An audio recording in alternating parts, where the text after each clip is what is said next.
Meanwhile, Hillary Clinton tweeted this yesterday. Trump and Fox are desperately spinning up a fake scandal to distract from his real ones. So it's a day that ends in Y. She wrote, the more his misdeeds are exposed, the more they lie.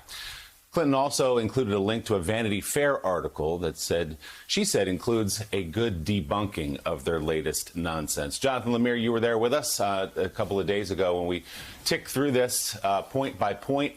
The bottom line is that there were no charges presented, no charges brought by John Durham of illegal wiretapping. You would think if there were wiretapping going on illegally, it would be included in charges there. Also, a lot of this took place during the Obama administration. It began in 2014. Yeah, very little of what the former president said is true.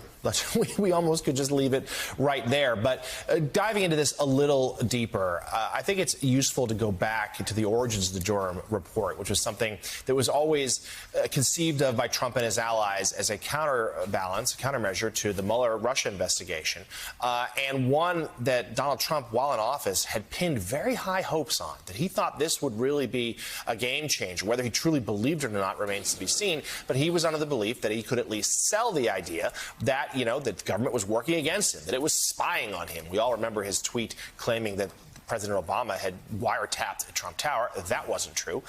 And that during his time, he thought this would be the smoking gun he could use to really detonate the Democrats ahead of his 2020 reelection campaign. And it was a source of great frustration and friction between himself and Attorney General William Barr, because Barr said, look, the report's not ready yet. I'm not involved. This is Durham's show.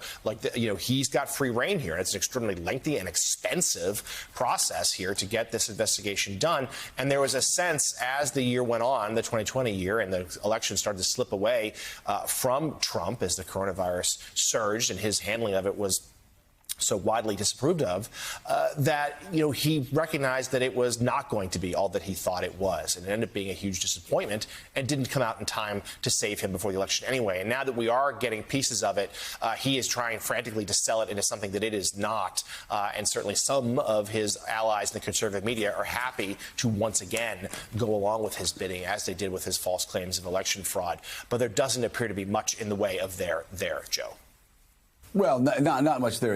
And we're also seeing a lot of backing off from the breathlessness. Over the weekend, all we heard was, well, why isn't the media talking about this? Why is the mainstream media, the corporate media? We started talking about it, and suddenly everybody's gone quiet, or most people have gone quiet, except those who really want to make complete, total asses of themselves. And speaking of that, Claire McCaskill, Durham, here's a guy that has spent a good bit of his career respected. He's humiliating himself. This thing's dragged on for 3 years. Investigating the investigators has gone on longer than the investigation. And as I said a couple of days ago, if they were actually doing things, say, okay, go as long as you want. Let's get to the bottom of this, whatever it takes. I want to know what all of the agencies have been doing. And if there's something that was done wrong in the investigation, Americans need to know about it. Well, here we are 3 years into it. He puts out a pleading that is just indecipherable.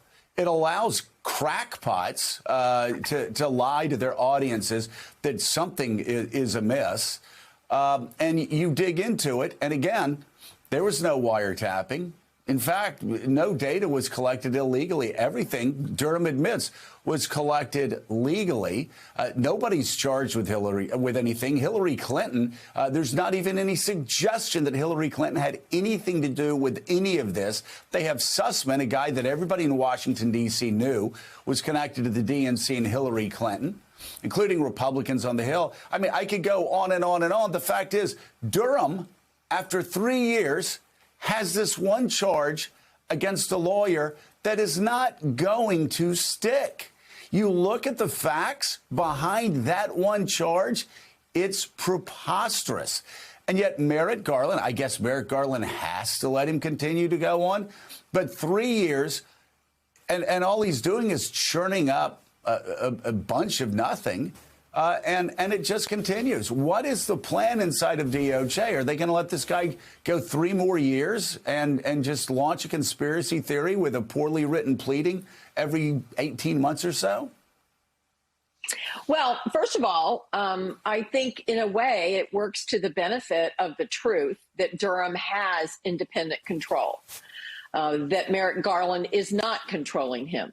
Because if there was all kinds of bad actors trying to hurt the guy in Mar-a-Lago, then bring on the grand jury and the indictments. But there's nothing other than saying a lawyer didn't tell us that his firm had done some work and that he was billing Hillary Clinton for some of his time.